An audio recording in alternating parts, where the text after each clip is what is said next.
Hey everybody, I can't stop thinking about this cube, so we are back here talking about the Take 5 cube. This is my cube with very minimal deck building, where you draft a normal 3x15, make only 5 cuts, and then play the remaining 40 cards. It is a desert cube. You have no access to basic lands during the deck building phase. This is the third video in this series, so I highly recommend you at least check out the first video to set the table and explain the cube and its inspiration, and ideally the second video as well. But if you haven't seen the second, it's not the end of the world. What we are doing is we are going through this list card by card, and we are identifying which cards we are going to make pillars of this cube. Which are the cards that are the reasons to build this cube in the first place? Which are the cards we want to shine here? And what that is going to do is it's going to inform card interactions and power level interactions for us cutting down what is currently a 699 card cube down to 360, so we can get some test drafts in, and then we're going to start having a little feedback loop where we're going to test draft, we're going to see how it feels, we're going to make changes, test draft, see how it feels, make changes. I'm excited to get to that phase too, because at that point you all can help. You all can get on cube cover and test draft as well. I mean, you can test draft now if you want, but at this huge size with all these cards, I know for sure I'm not going to include. It's probably not going to be that useful. Anyway, I sat down to make a video where I wanted to talk through all of my pillar cards. I thought maybe it would take 30, 45 minutes. After an hour of talking, I was only through green. So here we are to talk about colorless, multicolored, and hybrid, and the colorless lands. I've already talked about some of the lands in the first video, but we're going to go through all the lands thoroughly and talk about them all. We're going to identify both cards that are focuses, cards that I want to make good here that are going to be uniquely good in this cube, cards like Magus of the Bazaar, cards like Hermit Druid, cards like Jorael, Empress of Beasts. We're also going to talk about cards that are just kind of locked in, cards that are just so good and so on theme that they got to be included, like Merfolk Looter or like Scrapwork Mutt, just kind of role players that are not cards I'm going to like be building around per se, but they play such an important role that they're going to have to be included. First, I'm going to go through, and I've had some more thoughts. You know, I've added a couple cards in between these videos because I'm always adding cards. People are always making suggestions. Just a quick add a couple more cards here. I do want to add Weathered Wayfarer to the focus. When I got to green, I added basically all of the sort of land focus stuff in green to the to my tagged cards. And with that lens, coming back to white, I think I can pretty safely add Weathered Wayfarer as a focus. Definitely either Knight of the White Orchid or Cartographer's Hawk. I'm not sure which one. I kind of like the Hawk makes you hit to get the planes, and it can happen repeatedly. Maybe it's a Cartographer's Hawk cube, but I'm not going to... One of those two is going to be added. I'm not going to sweat that too much right now. Other cards that I'm going to definitely include... Recommission, I missed when I was talking about Savin's Reclamation. It's very, very similar. This is also going to be, honestly, more of a locked-in card than a focus. I think you could argue that Savin's Reclamation is also more locked in than focus, but the flashback means you can actually build around it a little more. I'm also going to add land tax here as a focus. I'm actually not sure how good this is going to be. Currently, I only have 5 of each basic in the cube, so maybe if you were 3 colors, you could get 8 basics for your deck. Are you happy to play land tax in an 8 basic deck? Probably. There's a lot of discard payoffs here, but I want this card to be good, so that's why it's getting flagged as such. I also thought of a couple more cards in black. Jane recommended, I'm sorry, Heavily Evan, Jane recommended. Jane said that she's currently playing Yixlid Jailer, but Heavenly Evan, they recommended this card, and yeah, I think this is for sure going to go in here. I'm even going to call this a focus. I want this to be good. Cool feature site, black hate bear, all about that. But more importantly, I did want to specifically label, where is the... morph card that unmorphs to gives like -3/-3. Which one is that?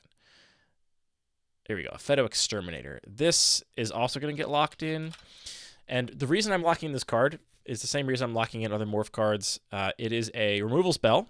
I need to have a certain density of removal because I like interactive magic. I don't want these games to be parallel solitaire, but it's a removal spell that you can also play as a fringe grudging playable in a deck that has no black mana. So you can just play this as a 3-mana 2/2 in your blue-red deck. If you get this 14th pick, and by virtue of my minimal deck building requirements, that's what I want to do here. This is also perfect because it's only 1 black mana splash. This is what I want this cube to be. I want this cube to be, I got a late Pheto Exterminator. I'm scraping for playables in my blue-red deck. I'm going to put a Pheto Exterminator in.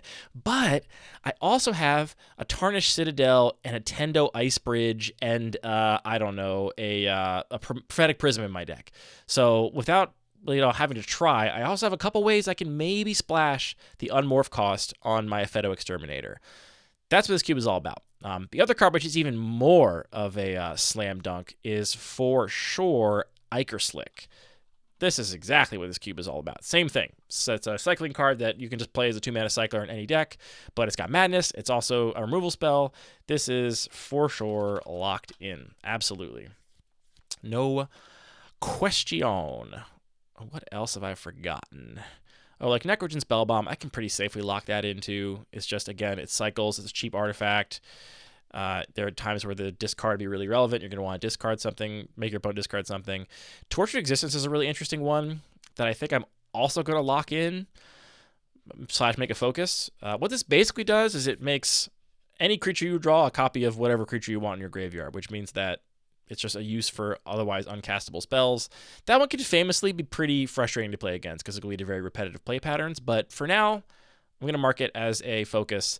I'm also coming back. So I marked Feast of Sanity as a focus. I'm actually going to undo that. It's kind of boring. And also, who was it? It was Orbitrap recommended Nihilistic Glee to fill that same slot as comboing with Deathless Knight. Remember, Deathless Knight is our hybrid card that the first time you gain life each turn, you can return it to your hand. And I was like, oh, that's kind of cool with Feast of Sanity because you can find some way to discard that. And then when you gain life from Feast of Sanity, you can get Deathless Knight back to your hand. So if you have this in combination with a discard outlet, you can kind of just like do a Deathless Knight every single turn. You know what's way better? Look how much cooler this card is. It is so much cooler. It's also much better, I think. 4 mana, 2 and a black, discard a card, target opponent loses 1 life and you gain 1 life. That's terrible. That's an awful rate. But you can just do that literally every single turn. It's a discard outlet and a life gain thing. It'll only one effect. So just 3 mana, you can keep looping your Deathless Knight over and over again. More importantly, this card is so cool because when you get Hellbent, you can pay 1 mana and 2 life to draw a card, and you can only play that when you're Hellbent, but you can just stack a bunch of activations. So you get Hellbent, pay 5 mana and 10 life, draw 5 cards. It's perfect. It's a perfect card. I love it. This is exactly what I want this cube to be about. New focus in black. Thank you, Orbitarp. Hope I'm saying your name correctly. I also did go back and add Nomad Stadium, the one Odyssey Painland I was not currently on because I love all the other ones so much, like Centaur Garden and Barbarian Ring. And this one, I said, what does it do? Gain life or something? And that's what it does, but it's actually kind of cool because it's costing you life and then you can gain some of that life back. Like, it's actually a more interesting, funny design than I thought at first glance. So my apologies, Nomad Stadium, for overlooking you. You are confirmed cool. All right. What else did I miss in the colored sections? Did I miss anything else that I wanted to tag or talk about? Just looking through here and reminding myself. I will say that I, on Alex's recommendation, added an on probation. Oh, Withered Wretch. Yep, here we go. That's another one. I just reminded myself when I looked at Scavenging Ooze. Scavenging Ooze is kind of cracked. I do think it might be balanced a little bit here by the fact that it costs green mana, and you got to draft all your lands, and your mana base is going to be kind of clunky, so you won't be able to have just like indefinite activations of Scavenging Ooze on deck, or they might cost you life or something. But it is a really strong card. It's kind of a generically strong card. It doesn't have to be, hating on your opponent's graveyard to be good. You can just grow it, and a growing threat is quite good. So I think Withered Wretch is a better fit power level wise. It's harder to cast, it is easier to activate, but it does not grow. It itself is not a horrible threat. So yeah, Scavengers might be too good. Might be more of a Withered Wretch cube. If that's the case, we got to make sure we get enough Gravehate in here, and like Withered Wretch and Yixlid Jailer are both great examples of cool kind of Gravehate I want to include. Other things that do kind of work are like, I think Scrabbling Claws is a great example of like the kind of Gravehate I'm interested in. What I don't want is just like Bajuka Bog or the really good ones that I don't know their names anymore. The good ones people actually play in modern sideboards and stuff that exile the entire graveyard. It's too swingy. Just turning off everything is just too swingy for me. One more thing I want to call out specifically. Bim Jute recommended Hibernation's End. I'm throwing a focus on here too. This is a pretty bad card. 4 and a green for an enchantment. Cumulative upkeep 1. For those of you who've never played with cumulative upkeep, at the beginning of your upkeep, you put a age counter on it, and then you pay the cumulative upkeep cost for each age counter on it. So you play this on turn 5, your upkeep on turn 6, you got to pay 1 or you sacrifice this. Then on turn 7, you got to pay 2 or you sacrifice this. That's not good. It also has, whenever you pay Hibernation End's cumulative upkeep, you may search your library for a creature card with converted mana cost equal to the number of age counters on Hibernation's End and put it into play if you do shuffle your library. So this basically, you play it on turn 5, and then it draws you a card every turn, and that card it draws you is creatures, going up the curve. So on turn 6, it draws you a 1-drop that you have to cast that turn. On turn 7, it draws you a 2-drop that you have to cast that turn. You have to cast before you draw your card for turn, too. So it's really funky. But it's funky in the right way, and it also fits this cube in that the creatures can be off color. Doesn't matter what color they are, so they can be otherwise. This is what I want this cube to be. I want this cube to be, you're like a green deck, you're playing Hibernation's End, but you include an off color. The example I gave earlier was a Pheto Exterminator, and it's not that good to get a Pheto Exterminator with Hibernation's End because it's just a vanilla 3/1. But I don't know. You're playing an off color Scrapwork Mutt or a prototype card or something, and then you can get it into play with this Hibernation's End sometimes, or sometimes you can splash it off of a random sort of piece of mana fixing or a mana filterer. That's the kind of stuff I want to enable, and so I'm going to mark that as a focus for now.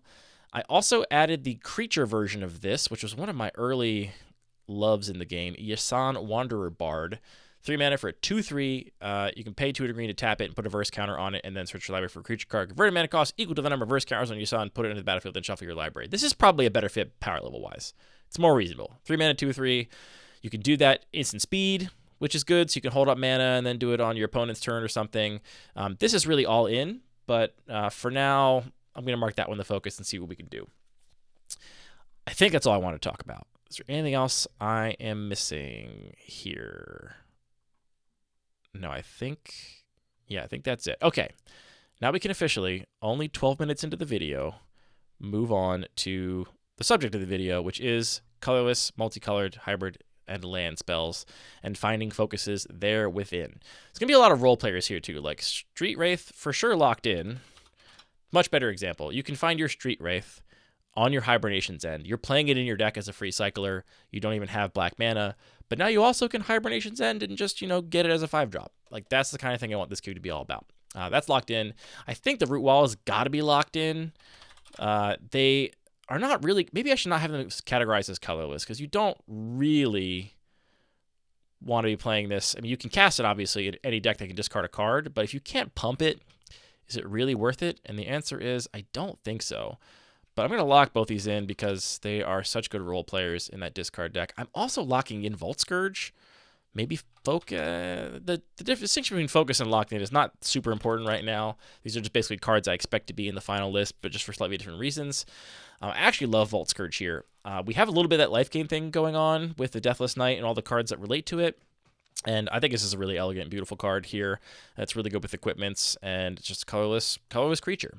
So I'm into that. Ashnod's Harvester, also exactly the kind of grave hate I do want here. You have to attack with it to exile a card from a graveyard, but it's got Unearth, so it's colorless, but you get rewarded for having black mana. It's incremental, grave hate. Great, perfect, we love it.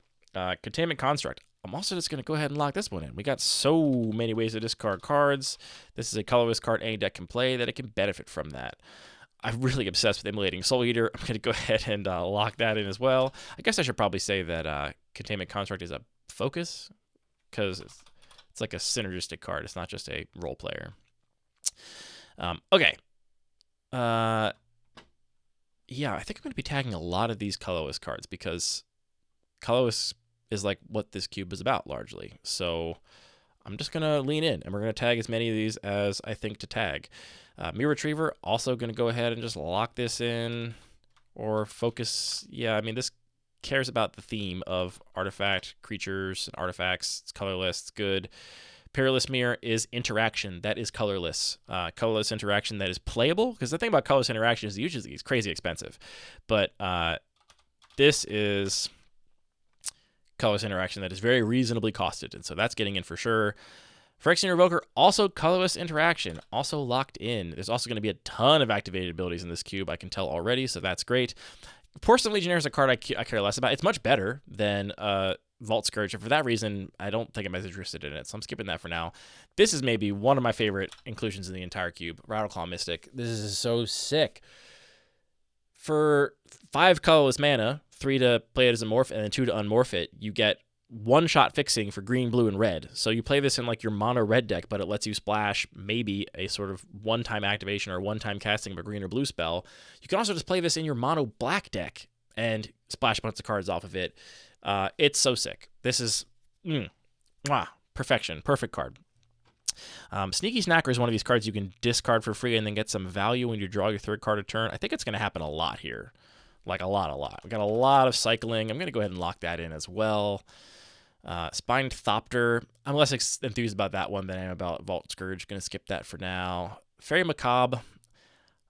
It's 1-time Grave Hate, and it is a creature. I'm going to go ahead and lock this in as like the kind of, this is like probably more reasonable Grave Hate. I don't like that you can like fully tap out and it's hidden information, and it's also completely uninteractable, basically. You can't counterspell this either, but I think I'm going to play that for the first version. Master of Death may be too good here. I like the life loss. It is gold. It's a gold card.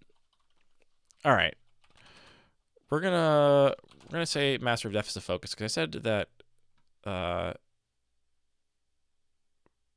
where's Squee? Oh, Squee's colorless. There's Squee. Yeah, focus. Yeah. Master of Death is just another Squee. A much better Squee, but a Squee nonetheless. Matter Reshaper is kind of fun. I think there's going to be enough utility lands here that colorless casting costs are going to be fine. You'll be able to play them in most decks.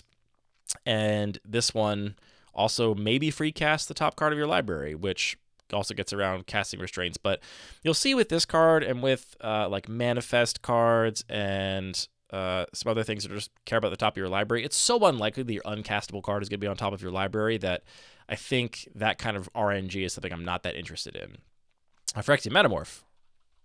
Locked in, baby. Locked in. It's great. Love it. Perfect. Prized Amalgam is another example of a discardable card that then can get into play for free. Whenever a creature enters the battlefield, if you enter from your graveyard or cast from your graveyard, return Prized Amalgam from your graveyard to the battlefield, tapped at the beginning of the next end step. What a clunky way to try and make this card not broken. It's also just 3 mana 3/3. I'm not going to lock this in right now because I think there's going to be a lot of, and that's in colorless because you don't have to be playing blue-black, obviously, for it to matter at all. So yeah, is it even a blue-black card? What a great question. How many ways do I currently have? I think a ton of ways. Yeah. I feel like my attitude towards tagging these might be a little more generous right now than it was when I recorded the other video, but that's okay. That's how I'm feeling. Crystalline Crawler is a card I don't love aesthetically. This like Hedron with these stupid legs, but I love Converge. So it has +1/+1 counters for each color of mana spent to cast it, so it can be up to a 4 mana 5/5. And you can remove a +1/+1 counter from it to add a mana of any color, or tap to put a plus. Maybe it makes mana fixing too trivial. I'm going to be off that for now. Icarid. Now there is a focus, baby. That's the vibes. Icarid, Gigapede. This is what this cube's all about. Love it. Also, all the Masticores are focuses. Not the lesser Masticore. That guy's kind of dumb. I hate him. But Molten Time Masticore, Original Masticore, Razormane Masticore, Argentum Masticore. I think those are all great fits here. Let's just go ahead and tag all of those right now, and they're all going to be really good. They're going to be some of the best cards in the cube, and that is by design, and I think that's going to be cool. Mindless Automaton is also probably exactly what this cube wants. It's a discard outlet in colorless. It's an artifact. Yeah, it's got to be here, I think. I'm being very generous in my tags right now. Look at all these tags. Very, very generous guy. Summoner's Egg is cool. Comes into play, remove a card in your hand from the game face down. When Summoner's Egg is put in a graveyard from player, return the card face up. It's a creature card. So it's a way to cheat a creature into play if you have a sack outlet or they attack with something with 4 power and you can block. Lets you play an off-color creature. Obviously, you can imprint anything you want. And then just get it to play for free. It is out of your hand. I would like it more if it was out of the graveyard. I guess then it's not secret, so that's not fun for people. But then you could discard it for value and not have to like waste a card. You would have gotten the value of the discard instead of just taking a card out of your hand. I think I'm very likely to include this in the cube, but I think I'm not going to include it as a focus right now. I think the same goes for Thought Knot Seer. This will be a really strong card if you can play it, obviously, and I really would love a place to play Thought Knot Seer, but I don't think it's a focus. Traxos is probably too good. Vengevine I've already marked as a focus for sure. I think the prototype cards are starting to feel too powerful. Clone Shell I do really love, though. This is like a Summoner's Egg, but for one of the top 4 cards of your library, and it's a 5-mana 2/2 instead of a 4-mana 0/4. So I think this is better fit. It's also weirder, funkier art. I like this. You're in. Gathan Raiders is a really cool, completely colorless card because you play it as a morph for 3, and then you just discard a card to flip it up and make it a 3-mana 3/3 with haste. Sure. Sure. It's a discard outlet too. We'll probably have too many discard outlets at some point. Like Hollow One is a cool payoff, but it's actually not a cool payoff. It's a really boring payoff. It's just a 4/4. I don't think I want payoffs that boring. Someone recommended Karn Silver Golem. I love this card. It's not hard for me to want to put this card in my cube, so I guess I will.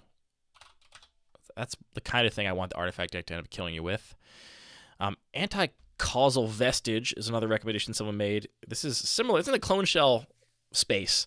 6 mana 7/5. When this creature leaves the battlefield, draw a card, then you put a permanent card with mana value less than or equal to the number of lands you control from your hand onto the battlefield tapped. And it has Warp 4, which means you can just pay it for 4, play it for 4, and then it will basically sacrifice. And so exiles creature at the beginning of the next end. So you get to pay 4 mana, and it lets you.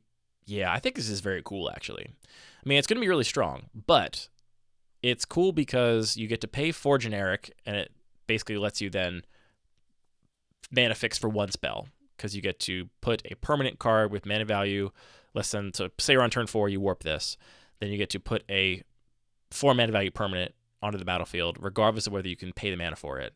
And then it draws you a 6 mana 7/5 that has additional death value. I mean, it's really strong, but I like it, and I'm going to include some Eldrazi here. I'll tell you right now. I'm going to include some Eldrazi here.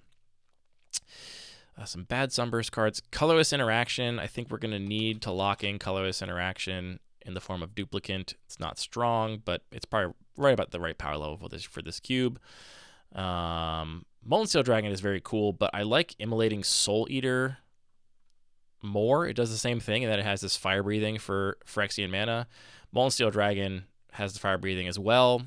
It's a 4/4 flyer for 4 and 2 life. I don't know. It's kind of cool. That's on the fringe. This is for sure getting in. I love Salvage Titan. You do not need to have any black mana in your deck. You can just sacrifice the artifacts to play Salvage Titan. And then, yeah, like I said, you can still maybe luck into casting it some other way. This is the one prototype card I'm really drawn to, Arcane Proxy, because it allows you to cast spells off color from your graveyard.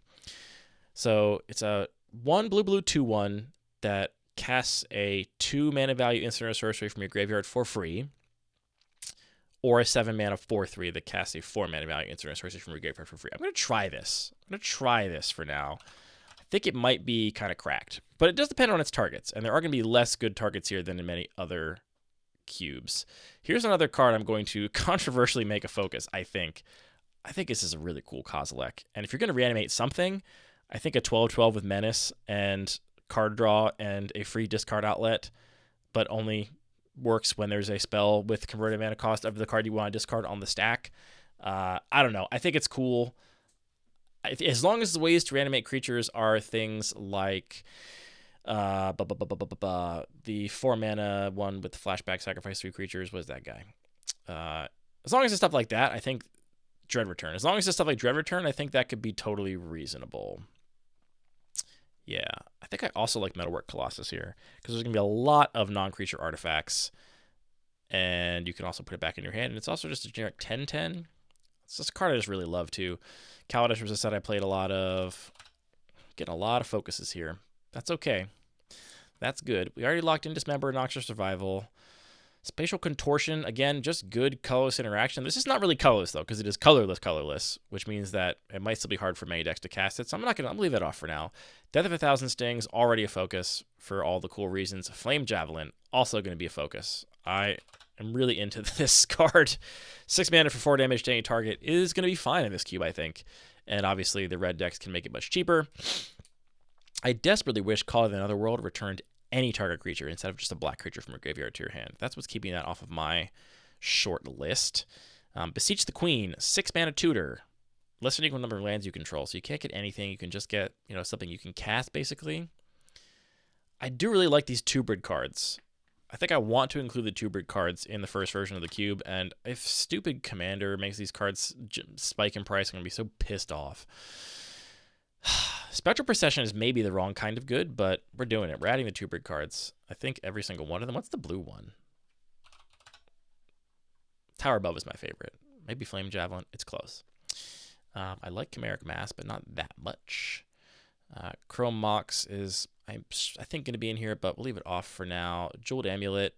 Yeah, that's what this cube is about, baby.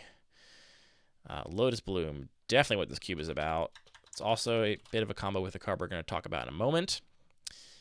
Lotus Petal, I think I'm also just going to lock this in too. I have payoffs for playing cheap artifacts, and you want to be able to splash mana. I'm locking all these cheap artifacts. I love cheap, trinkety artifacts. We locked in Necrogen Spellbomb. We're certainly going to lock in my favorite little baubles. It's happening.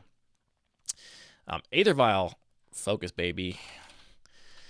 Again, lets you play off-color creatures. I think it's cool. Barb Sextant is Chromatic Sphere, but with delayed draw, and I'm in. The vibes are good. The vibes are good. We're also going to include Chromatic Sphere and Chromatic Star.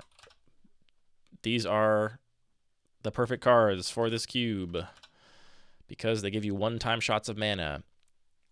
Codex Shredder is probably good enough, but I'm going to skip it for now. I love Conjurer's Bauble. That's getting locked in. The actual eggs I'm leaning towards, but I'm going to leave them off for now. I also think Jack-o'-lantern is perfect. Thank you, Samp, for recommending this. It is one-shot graveyard interaction and one-shot mana fixing and replaces itself. Very playable card. Same goes for Mishra's Recharge Desk. Very easy card to play in most decks. Happy to do it. Phyrexian Furnace. I think I'm going to lock it in Caring About Graveyard Order because we talked about it for Volrash Shapeshifter and we added Phyrexian Furnace in addition. There's other cards that care about it that I could potentially include, like Nether Shadow, which is interesting, maybe. I forgot to mention Oathsworn Vampire as one of the other sort of life gain matters payoff cards. It's just a 2-mana 2/2. It's a knight also for hacking. You can cast from your graveyard if you gain life this turn. Pretty cool stuff. Yeah. Razor Lash Transmogrant is probably gonna be a really good fit here too, but hold off on that for right now. Yeah, Pithing Needle. I like Colorless Interaction, but the fact that Phyrexian... This is less excitingly main deckable Colorless Interaction than Phyrexian Invoker. We'll hold off on that for now. Scrabbling Claws is a lock. That is what we want. That's what we want to see. Sensei's Dividing Top. You might not like it, but it is locked in. Love it. Underworld Cookbook, I am on the fence about. Because I think including it definitely sends a message that you're including Asmo as well, and I'm on the fence about wanting to include Asmo, so that's what I'm doing. Collector's Vault, I think, is also locked in. Fixes your mana, discards cards you don't want. Oh, I already had it in the list. Look at that. Silly me. Conkhorn is a really bad Brainstone-esque effect. Is Brainstone on this list right now? It's not, right? It would have been the 1-drops. We're going to add Brainstone. All right. Cranial Archive is interesting grave hate in that it doesn't exile, it just puts them back into your opponent's library. You can also obviously cycle your own. I love this card a lot. I think I'm gonna add it because the art is so cool. Yeah, I think I'm gonna do it. Disruptor Flute. It's colorless interaction, but don't love it. Elsewhere Flask is almost certainly going to be included. Yeah, it is. I'm just locking it in. Again, I'm being very generous with this, but like I just know like a lot of these artifacts are the reason I'm building this cube in the first place. Key to the City. I will say I'm getting pretty thick on the ground with discard outlets. I definitely like Mind Stone, which is good. It means I have options. I'm going to have to then, the next step is going to be looking at the density. This card's way too good. Can't run it. broken. The next step is going to be looking at the density of these different effects to try and figure out how many I want of each. Sword of the Meek is so cool. I love that you can discard it and then get it back if you just play a 1/1. Does this imply the existence of Foundry, Thopter Foundry? If you see Sword of the Meek, do you assume Thopter Foundry has to also be in the cube? Sound off in the comments. I am undecided on that. We talked about Birthing Pod. Desecrated Tomb might end up being great. I'm just not sure yet. I love Phyrexian Altar. I don't know how many combos there are going to be with this, and I kind of don't want there to be that many combos. I just want you to have to sacrifice a creature to fix your mana in your otherwise in your deck that doesn't have other ways to cast spells. This is also a fantastic card for this cube. Scroll of Fate, 3 mana. Artifact, tap to manifest a card from your hand. Just turn any uncastable card into a 2/2, and we already have Astral Slide in this cube, so you can put anything face down, and then you Astral Slide it face up as a creature. You can also, any permanent, you can Astral Slide out, and it will come back in as its permanent if you scroll a Faded Away. So, very cool card. The rare example of Commander giving us a really sick card, so it can't be that mad, I guess. Solar Array is also pretty interesting. I said I liked Sunburst and Converge, and Solar Array gives 1 mana of any color, and also the next artifact spell has Sunburst. So we basically get to put a bunch of +1/+1 counters on every artifact creature we cast, and we just added a bunch of them. I kind of feel like it makes mana of any color too easy to come by, though, so I'm going to skip that for right now. I desperately want Charbelcher to be good here, but it's not going to be. But I'm going to make it a focus anyway. This is like a good reminder to me. You're going to have a lot of lands in your deck, because I'm giving you a lot of lands, so yeah, it's not going to be that good, but I'm interested in it. This one is also really interesting. This one just gives all your artifact creatures Sunburst by default without having to create mana.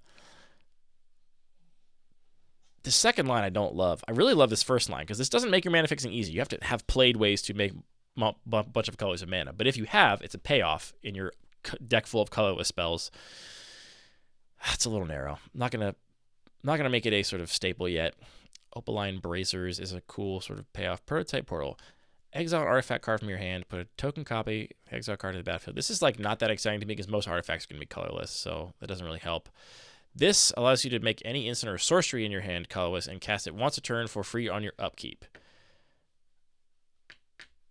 Copy, and you can also imprint multiple cards, and then you get you get an option of which one you want on your upkeep. I kind of like Panoptic Mirror. I'm going to have to make sure that none of these spells are absolutely miserable to play against. Like what we got.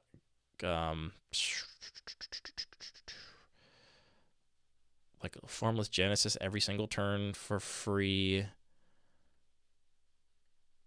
Like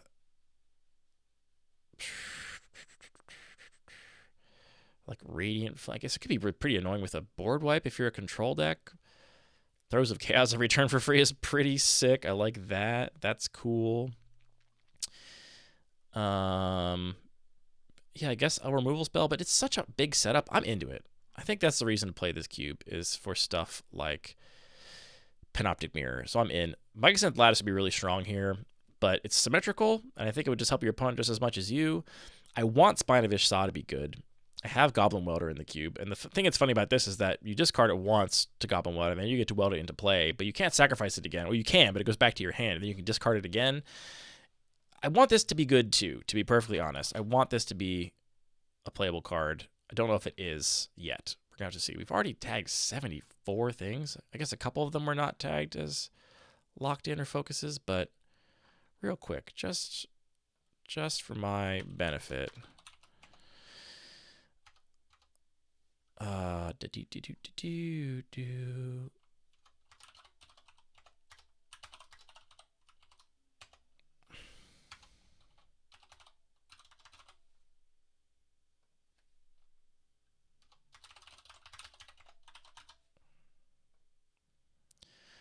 All right, already 204 cards either focused or locked in, and that doesn't include most of our lands. So we might be much closer to a 360 than I thought after we're done this exercise. That's a lot of cards. That's a lot of cards. Okay, well, Now we know.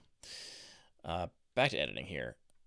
Let's go through gold cards now. I have multicolored cards, which are like actually reward you for having 2 colors of mana, and then hybrid cards, which are, hybrid, obviously.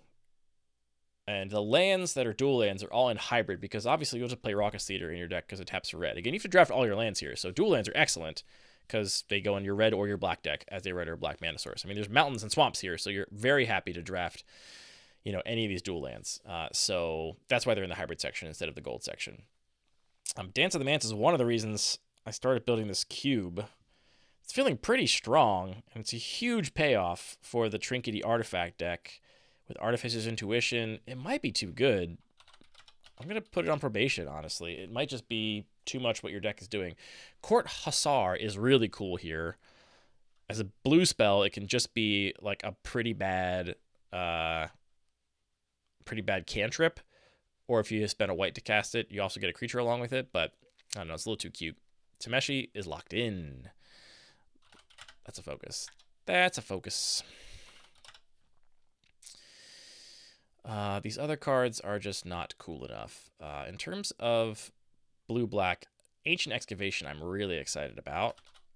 It does everything we want. Draw cards, equal number of cards in your hand, then discard a card for each card drawn this way. And it's got basic land cycling for 2.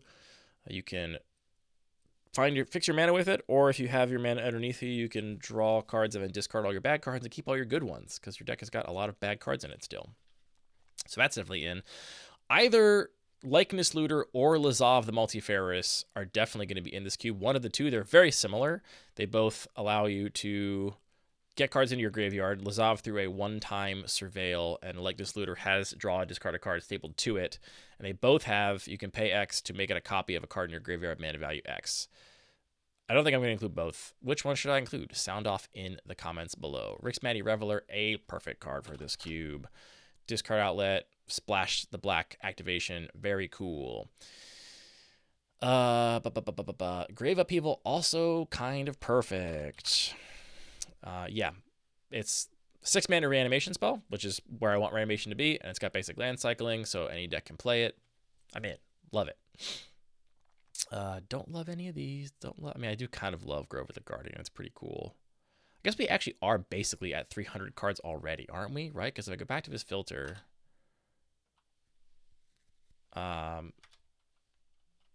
minus type land, 192. So we are 8 cards short of our starting 360. If we just run it like this with no consideration for curve or density of removal or anything. Little spooky. Little spooky. Maybe we'll end up on fewer than 160 lands. People have left some comments to the point that maybe I won't want as many as I think I'm going to want. I'm going to focus this, or I'm going to lock this in, not focus. I don't actually want to like build around that necessarily, but I want that to be a good role player. Now, Knight of the Reliquary, however, that is a focus. We love that for sure. Renegade Rallier is cool, but we've got to be a little more selective as we move along here. Yeah, Insidious Roots would be great here, but maybe too good. Squandered Resources is more the flavor of what's going on. Lord of Extinction also kind of fits the flavor of what's going on. Squandered Resources with... All right, here we go. You have Squandered Resources in play, you have Panoptic Mirror, and you put Splendid Reclamation under it, and then you get to cast Splendid Reclamation every upkeep, so you have to sacrifice all your lands and then use that mana at instant speed for something. Are we getting there? Are we doing it yet? Goblin Trenches is great. This is going in for sure. We talked about how you can have more lands. Bring to Light is also fantastic here. We're bringing that in for sure. All right. Chromanticore is in here ostensibly for the sort of Soul Flare shout out. Soul Flare Chromanticore is a cool combo. You could also just cast this card here. We have the... Where's the land that... Cascading Cataracts. You can Cascading Cataracts, get a 6 mana, just cast your Chromanticore. You can put Chromanticore in off of your... beep boop bop boop bop. Big boy. What's the big boy? The 7 mana anti-causal vestige. You can get it off of your hibernation's end, or you can birthing pod into it, or you can... I'm doing it. This card is just too cool. I'm putting it in. It's cool. All right. Colorless cards. I do kind of really like Spiteful Visions. A man the size of Dominic on YouTube recommended this, and I like that it has life totals just ever decreasing, and I like that it's going to punish all of the cycling that's going to, I'm sure, be going on here naturally, but not enough to make it a focus yet. Got to start being a little more selective. Manamorphose, however, this is what I'm all about. That's what I'm all about. Deathrite Shaman, are you too good? Are you too good? I don't have fetch lands. You're probably not too good. And you're good targeted one, incremental Grave Hate. All right, let's go back to our filter here. I'm one card shy of 200 non-land cards, which means that if I just pick one more card and then add basically all the lands I have in the list currently. I think I basically have 160 lands in the list currently. 167. So I get to cut 7 lands. That won't be hard. I'm sure I could find 7 cuts here without thinking about it that hard. We would just have the first version of the cube. And it's going to be a mess. Let me just emphasize real quick that it is going to be an absolute mess. I'm going to do it, though. Okay, by the time this video comes out, this version of the cube will be on Cube Cobra. What I'm going to do this off camera because it's going to be so boring. I'm going to go through all these cards that are not tagged either way, and I'm either going to remove them from the cube completely if I don't expect to want to play them again, or I'm Dreamscape Artist. That's the last card I'm adding. I'm locking that in. Mana Fixing, discard outlet, weird Future Sight card. There we go. That's it. Anyway, I'm going to go through this list. I'm going to go through every single card that is not tagged. I'm either going to just remove it completely if I realistically don't think there's any chance it's going to get in. Some of these cards I put in here just because I was wanting to keep track of them. But I'm not going to put Ethersworn Sphinx or Garuda or Asmo Underworld Codebook in this cube. I'm 99% sure. Anything that I think might have a shot of getting in the future, something like an Archmage, a Razorlash, Transmogrant, Undertaker, something like that is going to go into the maybe board. And I will do that all off camera because it will be very boring to watch. And then you'll have a 360 card cube you can all draft. And the next video we put up on this channel is going to be me drafting that cube and seeing how it feels. And we're going to talk about how to balance this cube because this is honestly way more cards that I feel strongly committed to than I expected to have at this point. So we have a lot of cuts to make, and I'm sure a lot of gaps to fill. There's going to be just a lot of effects that I don't have enough of, and we're going to get a feel for that as we play the cube. Anyway, thanks for tuning in, and like and subscribe, and yeah, by the time this video is up, throw some test drafts at me, and check the posting date, because there's a good chance if you're watching this a week or two or a month certainly after that video came up, this list will have changed completely by then as we're on the design journey. So just make sure you pay attention to that. All right, thanks everybody.